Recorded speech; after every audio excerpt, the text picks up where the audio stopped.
had it on the other one. But, I thought you could just transfer it over. it's complicated, man.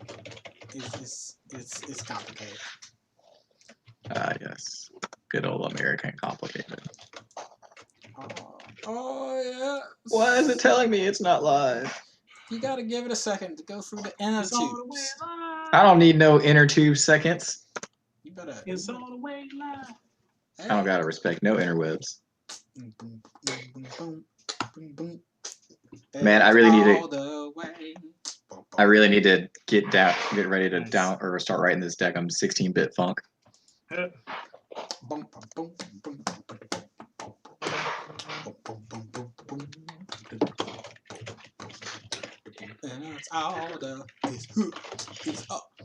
Do you want it to have like any sense of like patriotic feel to it or not? Hell, I'm just kidding. I'm kidding. Well, since our logo is a spoof, so. Yeah, I mean, I suppose that makes some sense. But I'll work on it. I'm gonna try to find out how to download some stuff to write 16 beats with. 16-bit beats. 16-bit beats. That's his tongue twister. Beats. Beats. Not to be confused with the fictional bands, the Beats. We got the beat. No, that was not where I was going with that at all. Hey, I was about to mix it up though. If you give me a second, though, man. Might be Too late. Too late to mix it up. We're too alike. I was like, how would I know we were gonna go do the same song? You knew it would happen. Yep. I felt it when I said it. I was like, oh no. It's coming from two directions. All right. We may not be live on Facebook. Yeah, I think we dropped on Facebook. No, there we go. It's live. There we go. Sweet. It's Xbox. So Xbox. Not Xbox. Facebook is up. Cool. YouTube and Twitch. All right, you're good to go. Twitch. Heyo. Twitch. I get my phone set up to do these chats with people, so I don't have to clickety clack on my computer. Clickety clack clack clack clack clacker. I like it because I knew what song you were talking about. Mm-hmm. Shamon.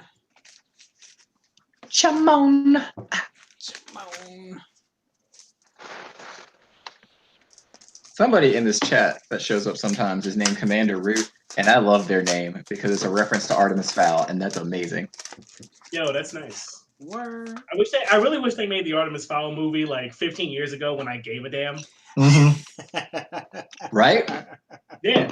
So back then, those movies were hype. Or that Artemis Fowl movie like 15 years ago when I was reading the books and I remembered the plot.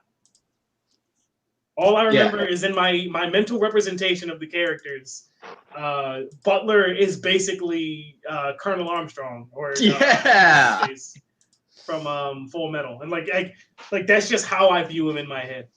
So, let my rippling muscles nurse you back to health. I have this like mental image of him that's like a combination of Colonel Armstrong and Hitman at the same time, like Agent 40's whatever his number is.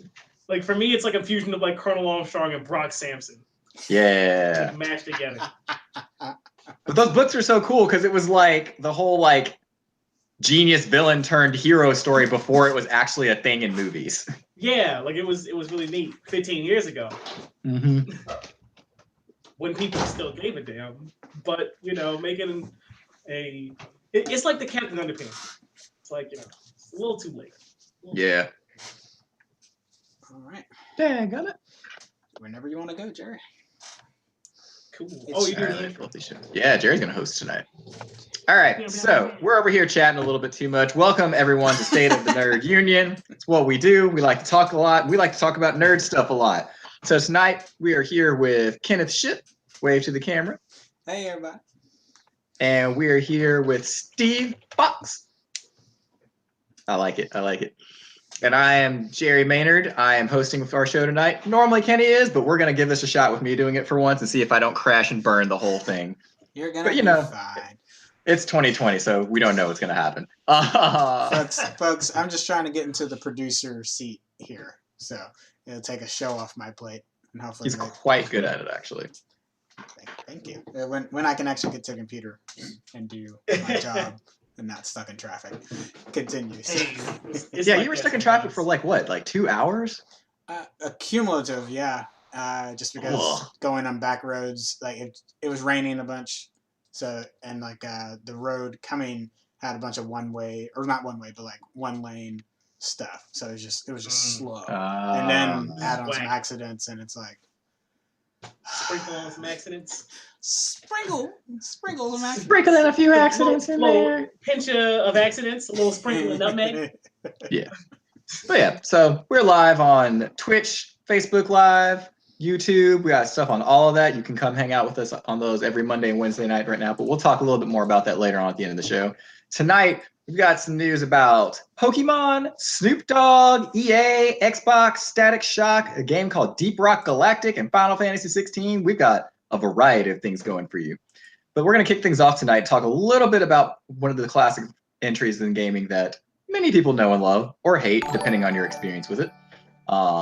Which is a little bit about Pokemon Sword and Shield's latest DLC, the Crown Tundra. And that released on Thursday of last week. For those who don't know, Pokemon Sword and Shield is the latest entry in the Pokemon series, and it's on the Nintendo Switch, which makes it the first mainline entry that is featured on a television accessible console for Nintendo. This is a big deal because normally when it comes to Pokemon games, they have like the 2 entries that they release, and then they have like a 3rd entry that's got a bunch of bonus stuff. But this time they decided to do a downloadable content instead.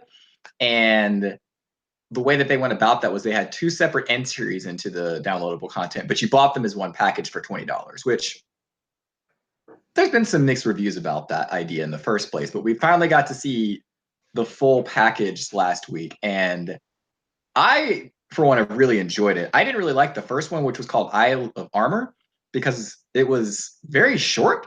Like, I liked a lot of the Pokemon that they added into the game to give you access to like more teams to metagame with. But there just wasn't a lot of content. The island itself was decently sized. It was cool to have the whole thing be a giant wild area where you could run into like enormous giant Pokemon everywhere. But there wasn't a whole lot to do story-wise. Crown Tundra has kind of resolved some of that. It still has a good story to it, which is longer than the Isle of Armor story was. You still are getting more Pokemon added into the entry decks, but when I say there's more Pokemon added into the decks, I can't enunciate how large of a deal that is with this specific entry. So last time we got maybe 100 Pokemon, and there might end up being 150-ish added to it from this one, but the way they go about it makes it seem so much bigger. Have any of you guys had a chance to play Sword and Shield yet? Sorry, I accidentally muted myself. Okay. No, we're yeah. I've had a chance to. I have not beaten Sword, and I actually just picked up Shield because it was on sale at Best Buy. So I was like, I want to be able to knock through it as well. So when it comes to expansions, no, I've not even touched those. I need to finish the base game. I got you. I feel like it's worth the cost. Do I feel like it's the DLC or the game? The DLC. I do now that the second one is out, if that makes sense. Now that the second one's out. Yeah, they come as. Do you need the second to get the first? They come as one package, so if you download it, you get both. Oh, it's one of those things. Okay. Yeah, and with the second one, they added in every single legendary Pokemon that has ever existed. See, that's worth it right there. Yeah. But they also made them not easy to get. So you have to do this thing called Dynamax Adventures, and Dynamax Pokemon are like the kaiju version of Pokemon, and that's not even a remote exaggeration. They're literally gargantuan Pokemon. They're broken. They are broken. They will destroy you if you don't watch it.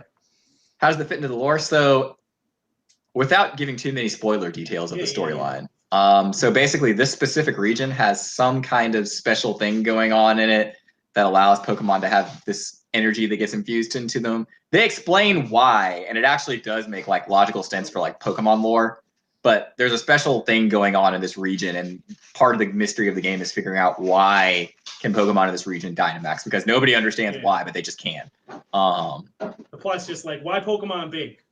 Yeah, that really is genuinely a question. Why Pokemon big? Like, one of the first things you do in the first hour of the game is you meet this professor, and she's like, yeah, I have no idea why Dynamax happens. Like, I just am researching and trying to figure it out.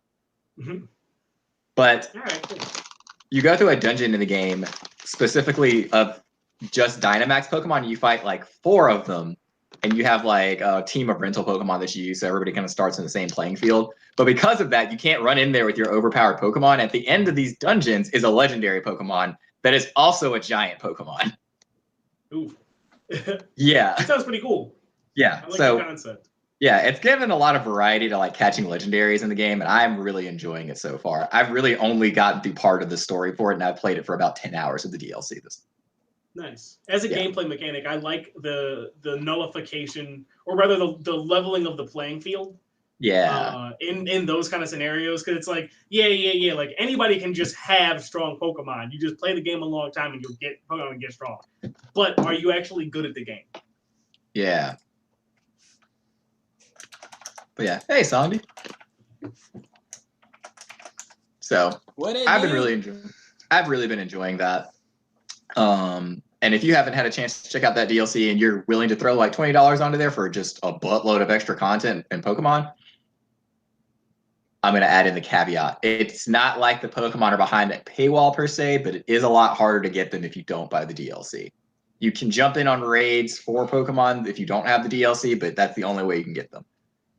But besides that, if you don't mind that aspect of it, I actually really like it a lot, and it was worth my extra $20 instead of having to buy a whole new game with extra stuff like they normally do. Nice. In other nerd news, we have a little bit of interesting nerd news that features Snoop Dogg of all people. So you guys know a lot of the running jokes that were going on about how the Xbox Series X looks like a fridge. I had to enunciate because that one looks like a refrigerator and the other one doesn't. But it does. It really does. Yeah. It looks like a refrigerator. This past week, Snoop Dogg had a birthday. The good old folks at Xbox decided to send him an Xbox Series X that was legitimately a refrigerator. And I'm not joking. It is literally a actual full-size refrigerator that looks like an Xbox Series X that has the little light on the corner. And when you open it up, it has like a green light in it. And it was like full of alcohol and all sorts of other crazy things. That's cool. Yeah, it's pretty funny. There's a video somewhere on the internet about it still. It got deleted from Snoop Dogg's Twitch, but you can. We'll try to link that into the Facebook live video afterwards to show you guys. Just as I said it, I realized the pun that I had inevitably made. Just deal with it. Yeah, you just gotta let it grow. Gotta let it flow. Yeah, that is pretty cool. I mean, that's cool of Xbox to send that.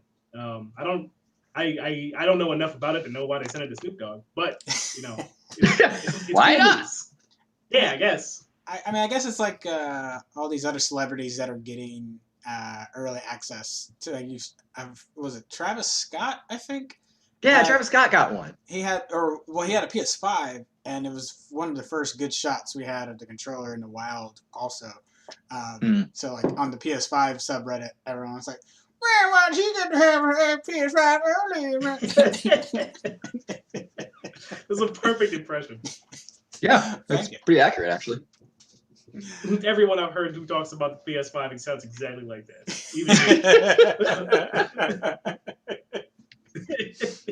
That's how the idea of trying to get a PS5 before release makes me feel. It's like, oh, hey guys, you heard about the PS5? Like, wait. Hey guys, you heard about the PS5? I gotta change my voice whenever we could change topics. But back on the subject of more celebrity news, Steve, you had some information about Michael B. Jordan, didn't you? Or was that Kenny that posted that in there? Kenny. I'm sorry. I thought Steve wrote it in there. No, yeah. So we have news that Michael B. Jordan is going to be producing the Static Shock movie.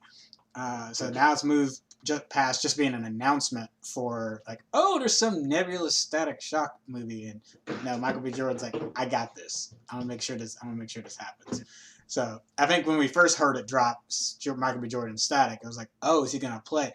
and that's not the case. So it does sound like from initial reports he is going to be looking to get someone younger to be in that, kind of in the same kind of Tom Holland mold, so that one, they actually look like they were in high school, and then they also be able to play in multiple movies as opposed to like being like a Tobey Maguire situation where it's like you didn't look like you were in high school anyway, and then quickly aged out of the role. Yeah, I'm excited about that. Like, I like Michael B. Jordan. I like the way he thinks when it comes to movies, and Static Shock does not get nearly enough attention. Mm-hmm. Yeah. I'm definitely here for a series of Dakota-verse movies. That'd be fresh. Yeah. Yeah. And he's a big nerd. I think that's the thing we don't talk about a lot. That's like he's a huge nerd. I think the most common thing people have seen is the Vegeta armor that he's like, no, this is what I want my outfit to look like in Black Panther. And I'm like, okay. But yeah, totally agree, Sangdi. Appropriately aged actor for Virgil would be really ideal. Yeah, totally agree. Yeah, I hope they can find a good actor for that. I honestly don't know who I would choose for that, mostly because I don't know actors around that age range. But I think of anybody that could find one, it would be him for sure. Yeah, I'm in a similar bucket where like there's like a bunch of people who I thought of, and I'm like, they're not a kid anymore, and I'm like, that's not going to work. And I'm like, I don't know, like young Black actors that are young enough to look like they're in high school. The only thing I would wonder is like which iteration of Static are they going to go with? Are they going to go with like classic comic book Static from back in the day? Are they going to go with the WB TV show version? Because I feel like there's a lot of folks who are about in the 20-something age range. That was how they were first introduced to Static Shock. Yeah, that was what I was too. But a lot of the stuff that was in that show was a little bit watered down. Like then in that show, it was like when people got exposed to the Bang Baby gas. It was like they was like, oh yeah, everybody turned into a mutant, but some people just got bad powers. And it's like, no, in the comic book, like a whole bunch of people died. Like that gas straight up just murdered them. Just done. And some of them got superpowers. Yeah, that was a little more rough in the comic books. A little bit. Justice Smith as an actor, Songy says. Maybe. That could work.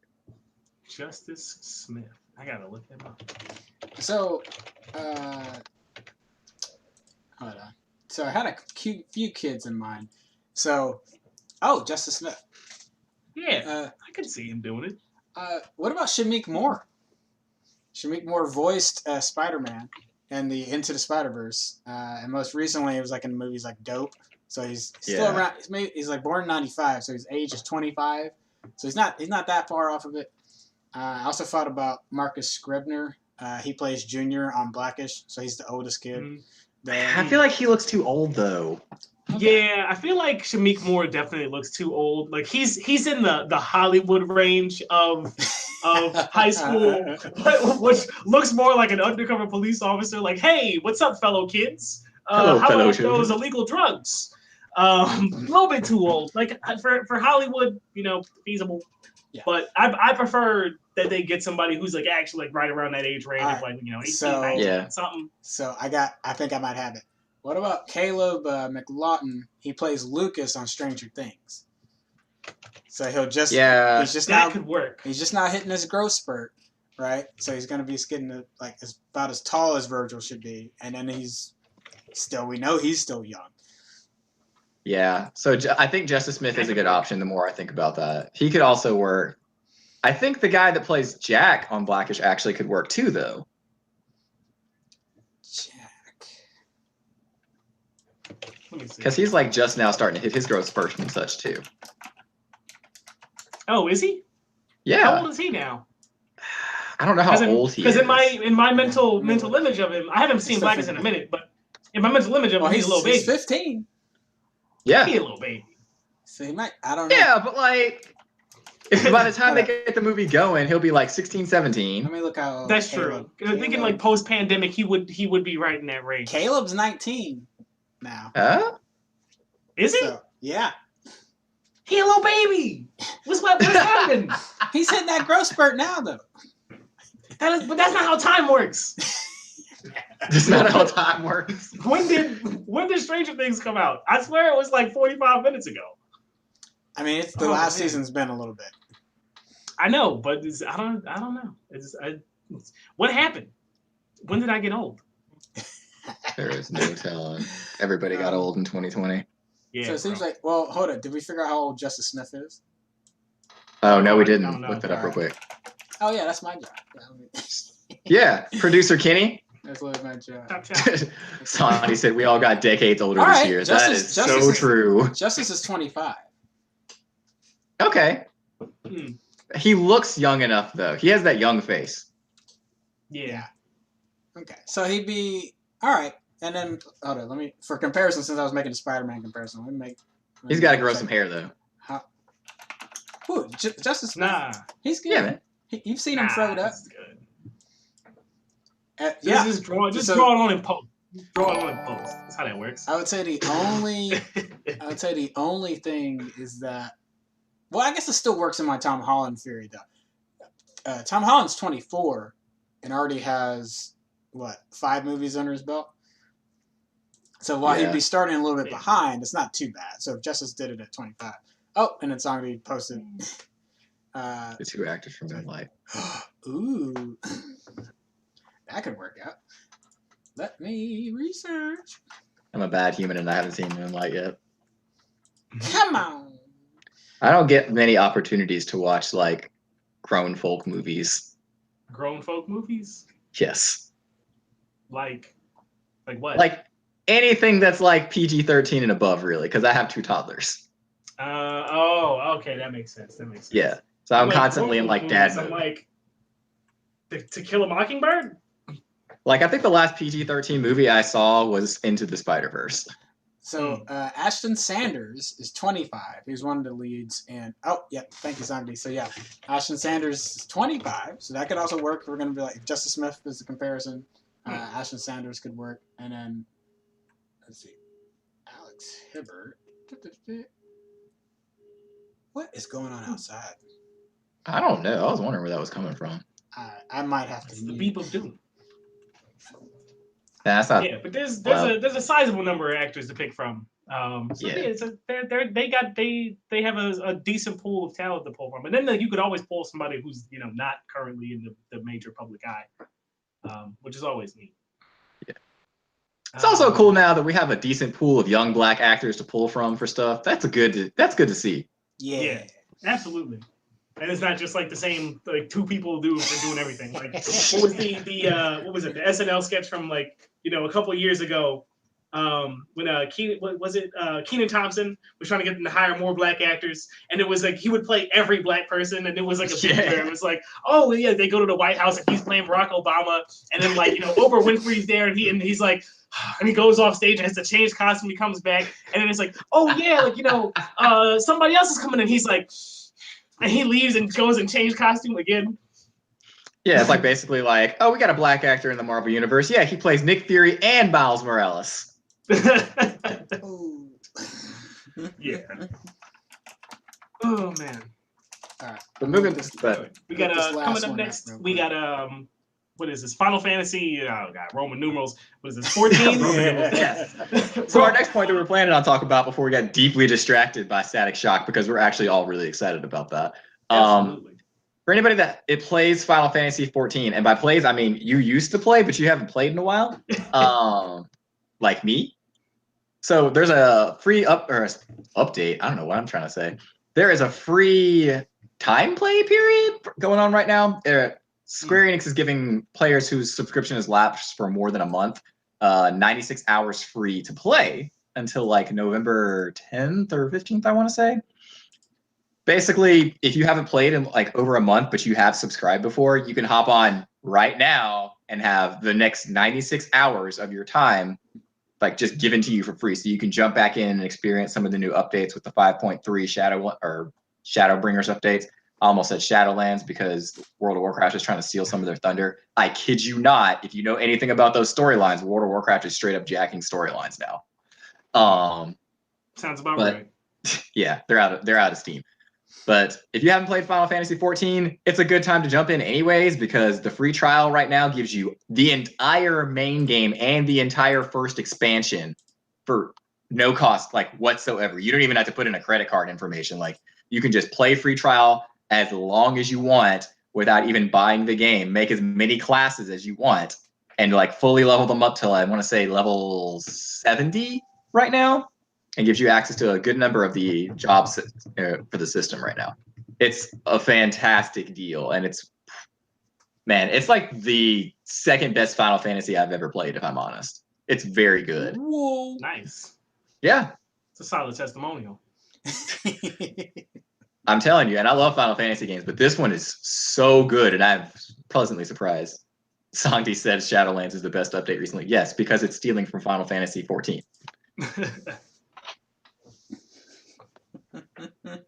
Steve, you had a game that you wanted to talk about too, called Deep Rock. I've heard you talk about this a lot, and I know we're planning to do a review of it soon, but tell us a little bit about this. One of these days, we'll get around to it. That executive function will kick in, and we'll get it all done. So earlier this week, Deep Rock Galactic had another update. It brings, I think, 2 new mission types, a bunch of cosmetic changes, and a whole bunch of weapon rebalances and a bunch of little bug fixes and all that stuff. So if you've been playing Deep Rock for a long time and you're kind of like, you maybe burned yourself out on it, like now's a really good time to jump back in. A bunch of new missions, there's some new stuff to grab. Weapons are a little bit more rebalanced. So if there was stuff that you didn't like about a certain class, like now's the time to jump back in and, maybe things work a little bit better or they're a little more fun. Cool. Second thing is I happened to be on Steam the other day and the Dreamcast collection from Sega is on sale for like 35% off. There's a bunch of stuff in there. I think it's like Sonic Adventure is on sale, which is a big one. If you've never played it, that was like, a big, decent Sonic game. Adventure 2 Battle was the one that was like super good, but also Crazy Taxi, a fan favorite, and Jet Set Radio. Sega has been doing work when it comes to bringing their old, popular games into like the digital age and bringing them onto Steam. So, even for some stuff, even if I know like, I might not play it that much, because I want them to continue to do stuff like that in the future, I'll buy, I'll buy Crazy Taxi for, $7 or whatever it is, or Jet Set Radio for $7, or, Sonic for $7. The good Sonics. I want to the good Sonics. Yeah, the good Sonics. We're not doing that Sonic Hero stuff. Oh man. There was a time stuck in my head. There was a time period where it seemed like Sonic was just trying to like get us to hate it. The developers were like, "We'll do and the Black Knight, and then the rings, Secret." Don't forget Sonic the Werehog. Yep. Oh wow! And Sonic Mania is on sale, which is like the last good Sonic game out of like the past like 15 Sonic games. Sonic Mania, and it's mostly because Sega didn't make it. It was a fan game. It started as a fan game, and Sega was like, "Yo, this is nice." And rather than be Nintendo and be like, "Yo, stop that, knock that fan game off. We want to release an inferior game over here at a later date." They were like, "Yo, we see that fan game and all these people who are excited about it. Why don't y'all just come work for us, and we'll just make it a regular game?" And that's Sonic Mania. I didn't know that. Yeah, the developers for Sonic Mania, or at least I don't know if all of them got hired by Sega, but I know the core ones did.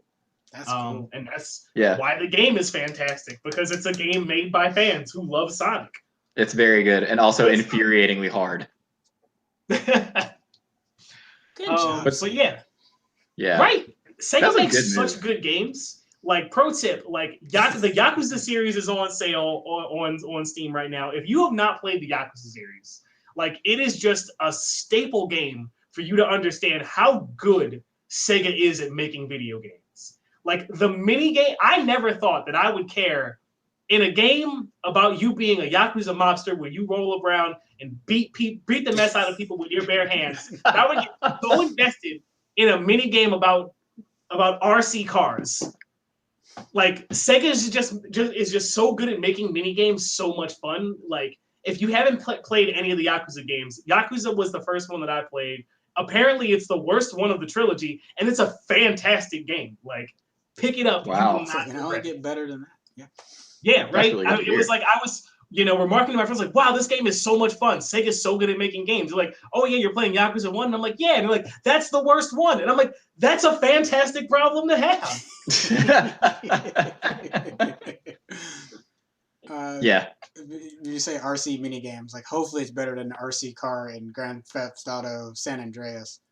Because I can't remember that one. It's the little RC it plane where you had to, like, I think you're trying to explode. You follow in a car. You gotta wait till to get back to the spot to. I remember that. I remember that. Yes, it is. It is much better than. That's good to hear.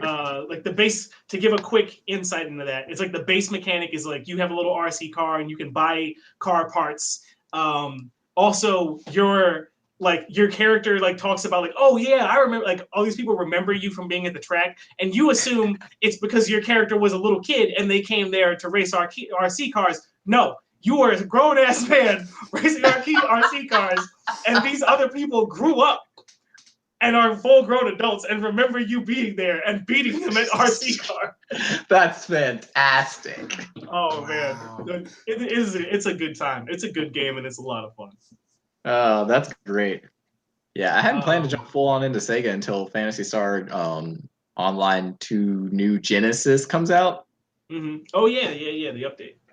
Yeah, I'm excited about that. But Sega doesn't get enough credit for how good they are. And even on the Sonic Mania thing, I think it's that much cooler because the plot of Sonic Mania actually plays into the plot of Sonic Forces. Like, it is a direct correlation to it. Nice. So, that's really interesting that came from a side studio and they just kept building it from there. Yep. Awesome stuff. Speaking of transitional segues, talking about companies who are doing great, we're going to talk about companies who are not doing great. So, for those who have been following the loot box fiasco, EA is being sued again in a different country this time. Being sued in Canada. I think it's a class action lawsuit. Basically, the premise is the same. So real quick, let's rewind. What's this whole loot box razzmatazz going on? So loot boxes conceptually are a game mechanic, wherein the game will sell you randomized collectibles, which are usually simply aesthetic. Usually. Yeah. We'll get to that in a minute. But they're usually simply aesthetics that change the visuals of your character in some way to make you look cooler or whatever. They tend to have no bearing on the game, and you can get them in-game without spending money. With what the game developers usually don't mention, a substantial time investment. Or you can pay like $5 for a chance to get the one that you want. The argument that EA has made, quote, it is not like a gambling system. It's a surprise mechanic. And the surprise is, surprise, you didn't get the thing that you wanted for, so maybe if you spend another $15, you get it. And basically a lot of different countries all over the world have argued that this is indeed a gambling mechanic. It is in a game. It's unregulated, because the company who decides what the gambling mechanic and the ratios are and all that razzmatazz, and there's no external system or guidance group that has any bearing on that. So it's unregulated, but it is in games that are marketed towards kids, like the what was it? Overwatch had that issue. Yeah. Earlier in last year. There was a huge fiasco with Ea and loot boxes being in Star Wars Battlefront 2, which has a large user base that are all underage, and like having loot boxes there in that game, it is very much kind of you needed to win because you unlock player cards, which unlock special abilities, which relate to your ability to win matches. Yes. And Disney was not happy. But more and more countries have been following suit that this idea is like, yes, it is gambling and needs to be regulated as such. And it's not simply just free money that, EA and other companies can use to print money. And it's not a new idea either. Like, if you recall, probably, here we go with the age thing. Like 10 years ago, when Zynga was like the popular game producer on Facebook, you had games like Farmville and Pet Store and Chefville and whatever. And these games are like built around an energy mechanic that allow you to only do a finite number of things within a given time frame.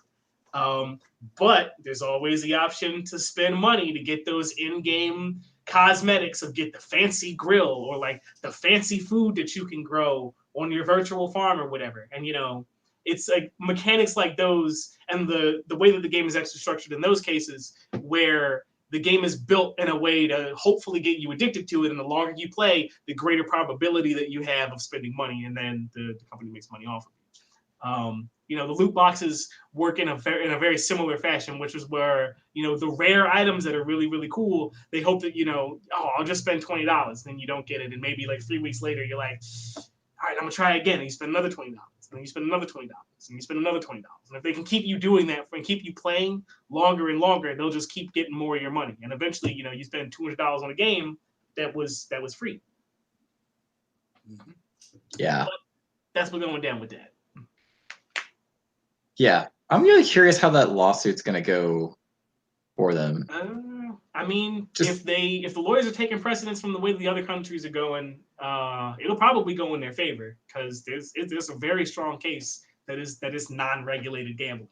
Yeah, it sounds a lot like non-regulated gambling. Sandy brings up go ahead, Kenny. Yeah, that's what I was going to remind you. Go ahead. Yeah, so let's say Sandy brings up an interesting point in the chat though. She's talking about how it's arguably that Epic Games in Fortnite is worse than the whole game being built around like spending a bunch of extra money to get this in-game content.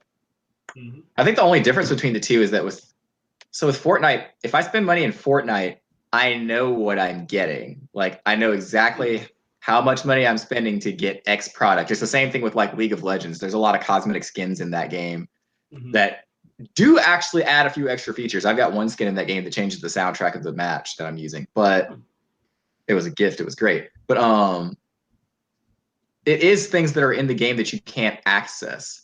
So games like you have features like that. You'll also have features like the gacha system in games like Genshin Impact's a really good example of one right now.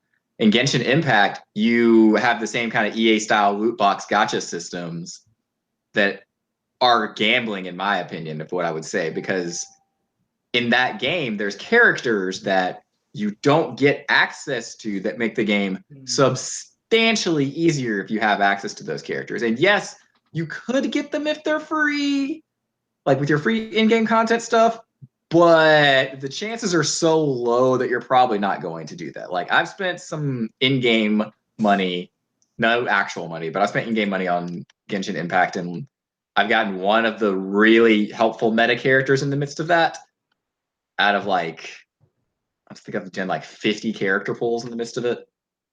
Ooh, that's a lot. Yeah, and it's free. That stuff was free for me to do. It didn't cost me any money to do any of that.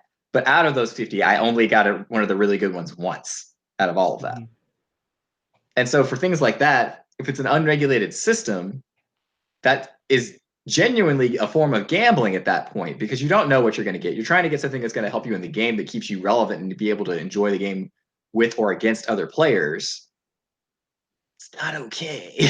Yeah. So there's a couple different kind of like segments of purchase mechanics in games where like what you're describing kind of starts to lean towards the pay to win set structure, which a lot of mobile games have, where it's like, yes, you can play for free, and you could play all day every day for a whole year, and you won't ever have as much as somebody who pays $5. And like, why bother if you're playing for free? Why bother to play at all? And like, that's a whole side dish. It sounds like in Fortnite, it's like you get what you pay for. Like, you know what you're gonna get ahead of time. And like, that's kind of okay. But like, you also have folks like Bethesda with Fallout 76 who had been caught, like, what's the word I'm looking for? Price fixing. Items went on in the store on sale, and there was never a sale price. Like, it went off like, oh, the sale price is 2,500 atoms and it's on sale for 1,600.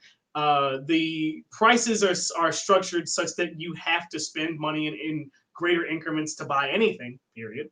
But also, they would put things up for sale that were never not on sale, like ever in their history. So it basically gave you the artificial idea that you were getting something for a deal when in fact you actually weren't, which is a whole nother problem. But Right. if people didn't call them out on it, they wouldn't have stopped doing it. And as far as I know, I don't play Fallout 76 because I don't want to waste my time. I mean, also that and the game just. Yeah, I'll play Fallout 76 in 3 years when it's worth playing. I guess I don't know. Something like that. Yeah, but the whole system in and of itself is problematic when you have to spend money to get content in a game. And they don't provide a good system to earn the content in the midst of the game. And Fortnite definitely falls susceptible to this. Like, yes, you can earn the battle passes and the skins in the game, but my God, is it hard and a ton of time to do it. And that's not really okay. You're genuinely actually creating a classist system in the midst of that. Like, oh, the kid with lots of money can like go spend money on this, or the kid who had parents who will give him lots of money can go spend money on this and get all these cool skins and stuff like that. But if your parents don't want to do that, or if you just don't have a ton of money to spend on a video game, like, it's a different story for you. And I understand you want to support developers and stuff like that, and there needs to be a way for them to be able to make money to continue producing games. But we need to find a balance on this instead of just making like buku tons of money that like could better be spent giving a better player experience to our players. Absolutely. Well said. On the topic of, or a brief tangent before we get into our next thing. Okay. Games that do strike a good balance. Yeah. So folks who were in the comments, if you do know of games that you feel like strike a good balance, feel free to throw it in there, and we'll check it out and chat it up. One such that I will point out is, I don't remember the full title, but there's a mobile Power Rangers game that's actually a fighting game. I think I just downloaded that today. It's great. It's a great game. Battle for the Grid. That's it. Battle for the Power Grid or something to that effect. I've been playing that game for a while. I play it off and on. But one of my greatest criticisms, also it got a PC port. One of my, I guess not criticisms, but one of my greatest compliments to the game is, yes, you can pay to win. Paying does not assure you victory. It makes it easier, but if you are trash, you can and will still be beaten. And I have beaten, every now and again I'm in a match and a player jumps in with a pay to win character who's, he's like level 7 rarity or whatever, and I'm like, I got this fool. And I'll squash him because, because the unlocks are easy. If you just simply play the game, like, you will get decent characters and you can upgrade the characters that are common and make them very powerful. So just because it's balanced well enough that like I don't mind paying to play the game because I can be successful just by playing it. And I'll pay rather simply because I want to support the developers, because like this is simply a good game. Like, it's fun. I can put a couple of hours in it, like a week, while I'm like waiting for a meeting to start at work or whatever, just in the bathroom, whatever, and I can play the game, and it's fun. It's well balanced, and I have a good time. Yeah. I would throw another one in there. I have been playing. Marvel Strike Force, and there is one mode there that is balanced as far as like if you pay, you'll obviously do dominate in this one mode. So if you go player versus player in that game, obviously you could get destroyed that way. But everything else is usually ranked within a relative level. So yeah, you may have spent your money to get to that point, but you're still going to have to play against people that are at your level. You don't have a way of like, so yeah, it could get you to a higher rank faster, but you're going to have to play. Now you're going to have to play people that are at that rank. So I've always appreciated that dynamic. And it was a little bad in the beginning of the game. Like, you go back through the subreddit and read how people talked about it, and they're like, this thing is awful. But now they sing its praises because of how much they've pulled that out and rebalanced a lot of things. And again, there's a ton of play modes you can do that don't have. Again, it's really just a 1v1. So 1v1 is the only one where you might get an unbalance. Everything else, and there's tons of other verse battle options too that don't require that and keep you within the same level. That's good to hear. Nice. Yeah, I can't think of any console games that have managed to strike a good balance with that yet. I'm running through any console games that I play that have that system in there, and all of them don't really give a decent form of accessibility to content when they do that. So that reminded me of something I was going to say after Steve talked was, do we feel like the service model is what's causing this problem, as opposed to like when you create? So you think about, and I know PC gamers have done this a little bit longer before like Xbox Live and stuff came along as more like an actual online service. But do you think like because games are so long, where this is the thing that you get, there's not going to be any updates. Whatever comes in a disc has to be the thing. So you have paid for what we've given you in this disc. And you think about expansions usually had to come from an expansion CD. You weren't getting an expansion download or anything like that. And then slowly but surely, then it became like map packs. But then I think it was understandable of like, oh, okay, it's a specific piece of content. Like I'm paying $15 to get the rest of the Halo 3 map packs, or I'm paying this to get the next Call of Duty map packs. And then now that every game seems like it's trying to do continued service after it releases, or like we're gonna make an ecosystem within this game now. I wonder if that's where the line started to get blurry. Is that when everyone wanted to make an ecosystem? Yeah, that's actually a really good question, and it brings more the question of what's going to happen further into this games as a service model that we see companies going into. And even with Xbox's Game Pass system, like we still have the question of like, we don't know how they're making money on that system, but somehow or another they've got a plan for that. We don't know what it is. And maybe we'll see some of this games as a service, pay to get content stuff is going to be in there at some point or another. But like maybe they'll have like tiers where like games will come out, and if you're at this tier, you get this extra content in it or something. I don't know. But currently, games seem to be headed to this service model. We'll have to see how that goes in the future. Yeah, I think that's a really interesting question, because I feel like similar to our discussion between getting what you pay for versus loot box, it's a little bit like buying a season pass for DLC, where it's like, oh yeah, it's like the developer makes some vague promise of downloadable content to come out sometime in the future, and if you give me another $30, I'll give you all of it whenever it comes out. Whenever, just come back, just give me $30. I promise. Where it's like, back in the day, like you mentioned, it's like if you're buying a map pack, you know exactly what it is. This map pack comes with 12 new levels. Cool, $15, I'm in. As opposed to like, oh, play this game, and we'll do special events. Sometimes it might have stuff that you want, sometimes it might not. Yeah. And give me $5 whenever it has something that you want. Which is like it's not so much as usually in most games where they do that, it's like like some sort of surprise mechanic. Where you give them $5 and you spin the roulette machine and you get a whole bunch of garbage in, and you're like, all right, I didn't get it. So do I just keep giving them $5 and with the vague promise of maybe I'll get the thing that I was hoping for, or can I just give you $5 and you just give me the thing that I want? Yeah, exactly.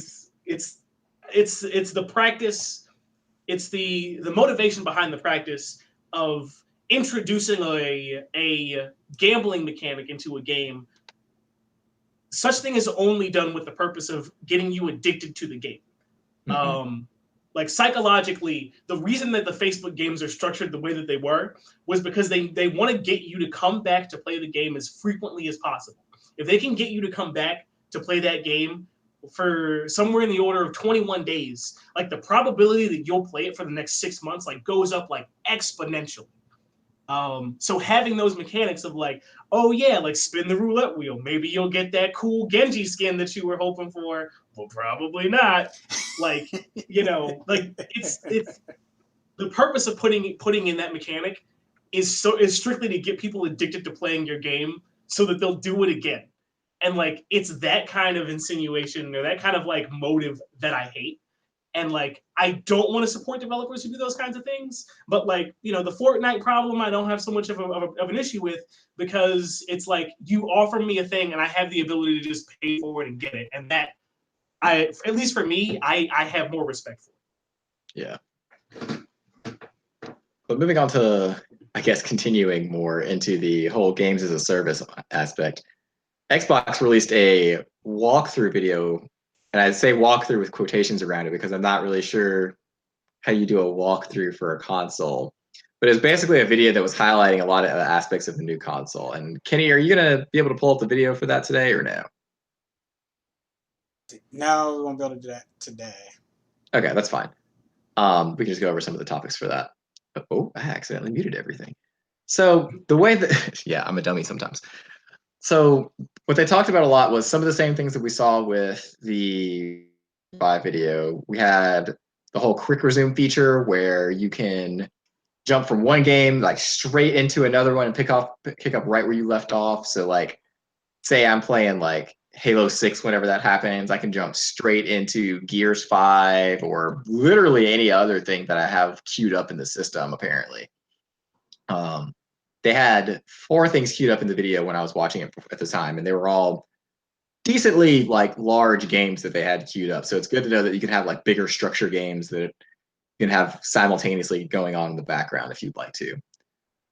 They also had the accessing your menus in the game at the same time. So press a button, you have access to pretty much every menu you would have at your home screen. And for those who have a PS4 or a Xbox right now, they know that when you do that, you have to basically like completely exit out of the game. It's like walking into another room almost to access all of your other menus. Currently, you don't have to do that with the new console. So that'll be exciting to see because then I can access like all the messages and stuff like that. One of the interesting things that I saw was the auto HDR feature that they had for their older games. And this is something that PlayStation specifically doesn't do because PlayStation doesn't have backwards compatibility with their older games. I know, shocking. So I was really excited about this to see just kind of some of the differences that you could do with this auto HDR feature. So it's 4 games specifically that have never had any form of HD added into the game. And it automatically like scales them up into what would be considered HD currently. And it looks really good. Like you could tell it was an older game, but you couldn't tell that it was as old as it is. I think it was like Subnautica is what they were looking at the time. So That's I don't know. Bonkers. Yeah. That sounds awesome. I'm pretty excited about that because I definitely know that I'm going to go back and play like Fable 1 and 2. Maybe 3 if I feel like it, if I'm having a bad day or something. Just don't even bother. Just play something else. Yeah, exactly. But I know that I'm going to go back and play like the original Fable games for sure. So having those scaled up to some form of HD was really a cool concept. And even with the newer games, like they were playing Gears 5 on there, and they were saying that the way that the system scales it scaled it up all the way to like ultra settings on PC for this console. That's awesome. Yeah. And if it's anything close to like what my computer runs when I play Destiny 2 on it, like that is going to be so good looking. That sounds fantastic. I'm really excited for that. I mean, like I'm probably only going to buy one console in the next gen because it's like you can shoot me now. I skipped PS3, skipped PS4, I skipped the Xbox One and the Xbox whatever the other thing. I don't know. I skipped all that and I became a PC gamer in college, largely out of necessity. Okay. I have a whole bunch of classic games from back in the day, but it's in college you gotta buckle down. Binding of Isaac was the game of choice. I had to walk up to school both up the hill both ways. But I'm probably only gonna pick one. But like the more that I consume about these systems, like we were talking about it a little bit before the show started. Like which one do you want to get? What's the defining factor? I think you mentioned that you kind of want to do a compare and contrast. But it's like a lot of the features that are like the new hotness of being able to context switch between games, pulling in menus mid game and doing all that sorts of stuff and really integrating the UI experience into the gameplay. So rather than having to stop playing games, which is the ultimate reason you have the gaming console, to go and talk to your friends or send a message or to watch a video or whatever, you can do that while you play, which is basically what PC gamers have been doing with 2 screens forever. Yeah. But like now I'm trying to figure out like which one I want, and it's really it's really going to come down to like what games do you want to play at launch and what stuff do is coming down the pipe for the next 6 months to a year and a half. Yeah. And I am stuck. Yeah, we'll talk some more. We're going to have an in-depth discussion about this next week for everybody who's also stuck, and kind of go like deep dive on the two consoles to figure out the differences between the two. We're not going to tell you which one you should get, although I'm biased, and I will tell you that at the start of the conversation because I know what I'm getting. But we are going to go into a deep dive. Yes, a Super Nintendo. Now I will be playing with superpower.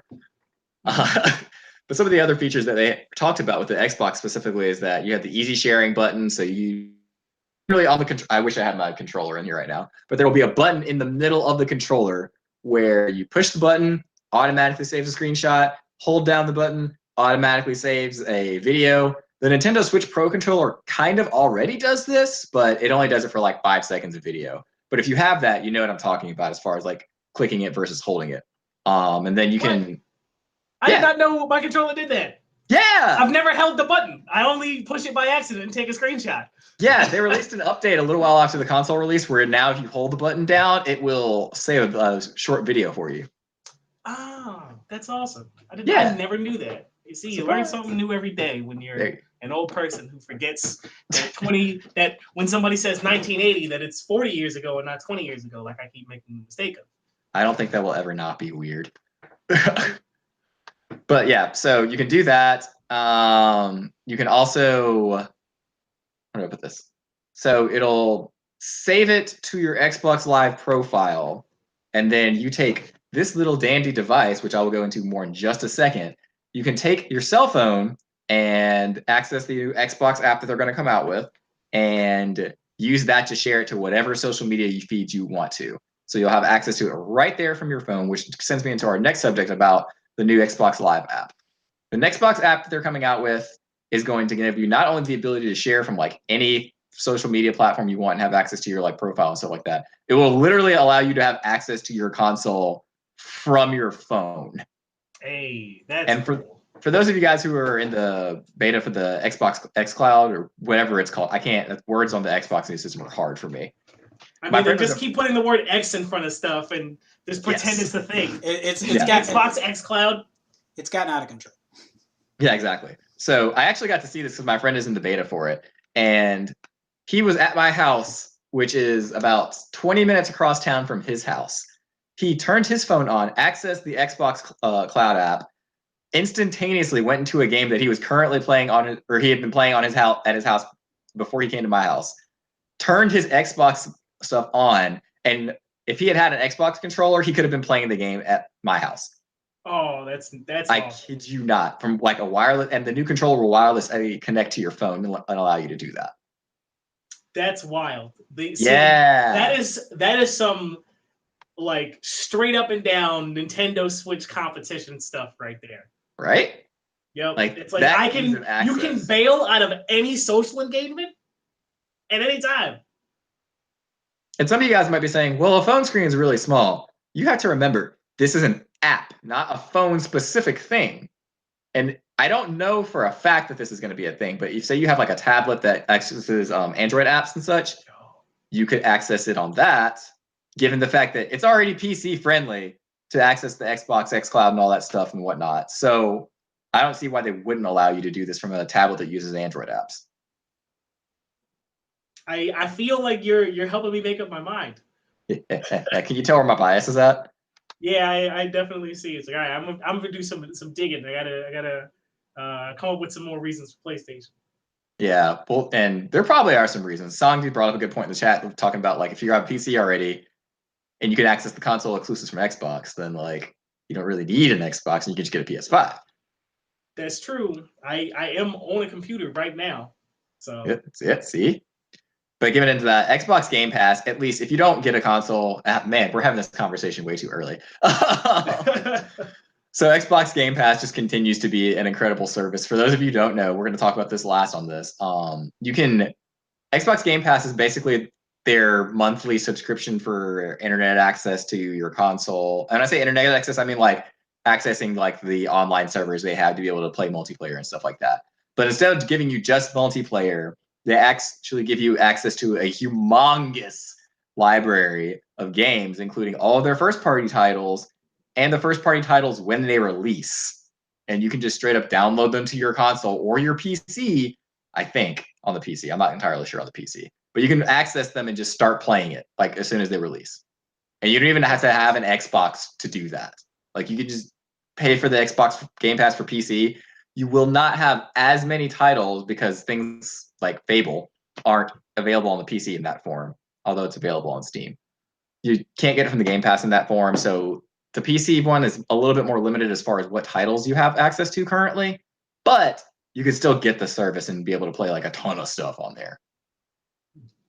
And that will be on the new console. That's going to be a good way to really just get in on the new games. You don't even have to buy the new games at that point if you have access to the service. Just pay your yearly fee or your monthly fee, however you decide to subscribe to that, and just automatically have access to titles as they come out. Or at least the first party ones, which may or may not include Bethesda games at that point.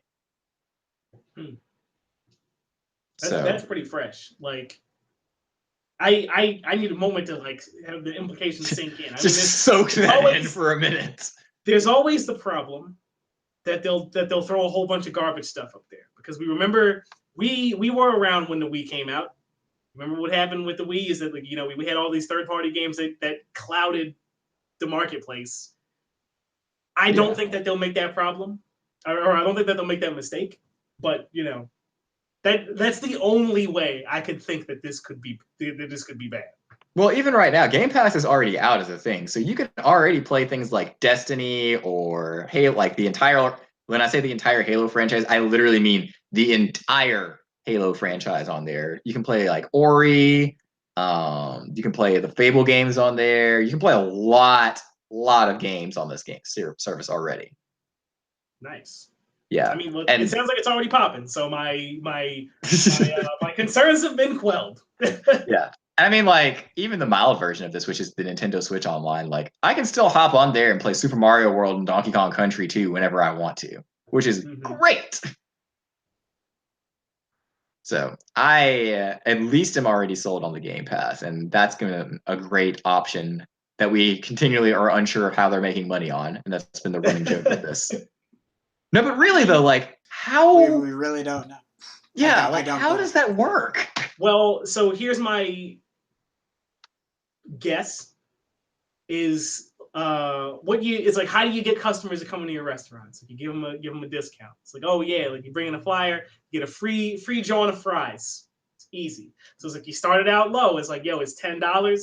Look at all this stuff you get. Don't you want the Game Pass? Because it's one of those things. It's like, once you start having it, you get used to it, and you get used to, like, bringing your Android tablet somewhere or whatever. Like you mentioned, you can bust out the app and play whatever. You play Fable 1, Fable 2, pretend that Fable 3 doesn't exist.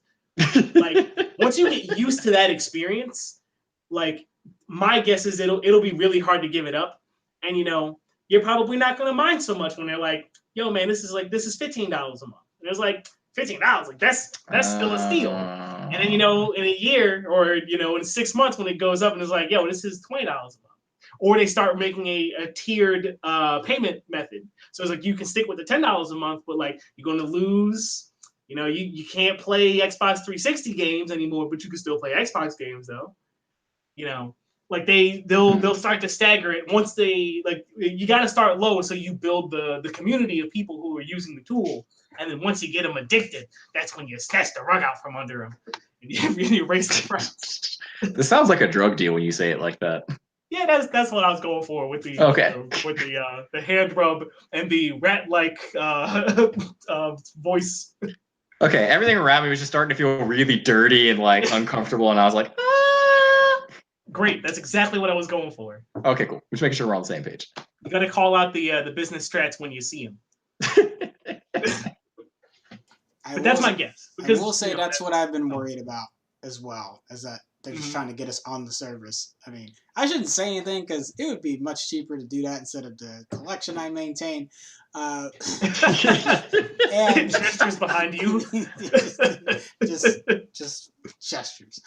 And just like from a storage standpoint too, of like, oh, so if Game Pass is going to give it to me, then okay, then I'll only install certain ones on it, and then you could still go back to Game Pass to get the rest of them. But I know that selection changes month to month, but I know. I mean, I get it. If you don't need or want to own all of it, you know. Yeah. Yeah, for people who aren't collectors like us and have like, I feel like a lot of video game collectors are kids who played a JRPG early on in life, and you were like, I can never use any item, and I can never throw anything away ever. And then, oh my and then gosh. we adopted that to playing video games, and it's like, no, we don't take games back to the store. We collect them forever, not because they're valuable, but simply because I like it. And here we are. That's so accurate. But for people who aren't like that, who are sensible and simply played games for the enjoyment in the moment, like, the Game Pass is phenomenal because you can go back and play, all the stuff that nerds like us talk about on the internet as being the gospel of video games that you missed out on some such years ago because you didn't pick it up in a bargain bin at GameStop for $5. And then you can play it when it comes around. So you don't need to go on eBay and buy it for $300 to get an original copy. You can just play it when it comes around. Yeah, that's a good point. Yo, that potions comment hurt. That was too close. I know. It was a realization I came to literally as I was saying it, and I'm like, you know what? This feels a lot like a JRPG. I had flashbacks to Tales of Symphonia when you said that. Exactly. Hey, I think that was that my cousin. Hey Jay, thanks for liking the stream. Hey, thank you. Collect the shiny things. it's pretty much exactly that. You hit the nail on the head. It's like pick up the shiny thing, never put it down. Pick up the shiny thing, exactly. It's like, oh man, this item the description seems like it'd be really powerful to use in a boss battle. But then what if I fight a stronger boss later on in the game? And then, like every JRPG, you fight God, and then you win, and you never fight God. That's so true, though. You really do. It's not our viewers have played a JRPG before. It's like, you know how it goes. It's like, yo, man, the local military destroyed my town, and I'm very upset about it. I'll go talk to the king. 300 hours later, and that's how I killed God. Yeah. And I can't say any of the games in which you do this because it will ruin them. But it's not an uncommon threat. Man. All right, so that's all we've got for tonight, folks. If you're looking for more Nerd Union content, Kenny. Kenny's got a movie show that he does with Tom DeGraw on Wednesday nights at 8 o'clock on our stream channels on YouTube, Twitch, and Facebook Live. It is a great commentary on everything going on in the movie world, which for those of you who are wondering, wait a minute, what's going on in the movie world? All the movie industry is shutting down right now. Exactly, which is why it's so great to listen to his show. It ain't a lot. This week's show, we're going to be talking, I've got Varden and Ollie jumping on, so we're going to be talking horror movies. So we're going to go give our top horror movies, or it's a top 10, but they're not ordered. And then some of these will be the movies we're going to watch this weekend. So Friday night, we're kicking off with The Thing. I think that is at 8 p.m. Central also. So we'll watch the movie together and also chat about it afterwards. And then Saturday, starting at 10 a.m. Central, is the whole movie marathon.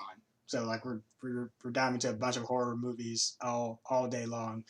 And plus we get the time change on Saturday, or fall back, so we get an extra hour of movie watching. Bonus movie hour. Bonus movie. Watch like a Christmas special or something. Ooh, we should do that. Oh, when you get a bonus hour for movies, you got to make sure you squander it. For the Star Trek fans, it is official. Red Shirt Rejects was going to happen this week, but Zach and Kyle weren't able to make it work out. So they will be on Monday after this show.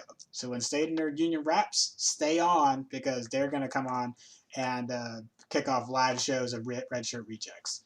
Yeah. So Mondays are probably going to turn into a doubleheader, and you all should enjoy that. So yeah, we might need to adjust our time slots on that at some point. Yeah, we'll talk about it. Songdy in the chat said, I feel like there's entire games built around pandering to people's collect shiny things tendencies. Yes, the game series is known as Pokemon. It's accurate. It's accurate, and it's also accurate because there's literally shiny Pokemon in that game. Yeah, so you got among the shiny things. Oh yeah, Songdy's got a party. I gotta figure out my shifts are during the marathon, but I might be able to pop over for a little bit. And then, we'll be there for sure.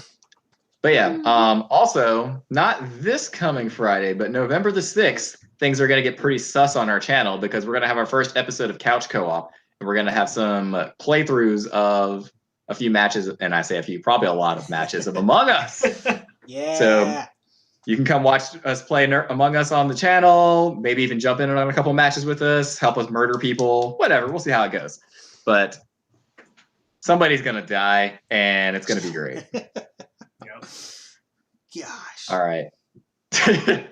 All right. That's all we've got for tonight, folks. Thanks for hanging out with us. We'll see you guys next week on Monday at 8 o'clock. And we hope you have a great week. Yep. Take care, everybody.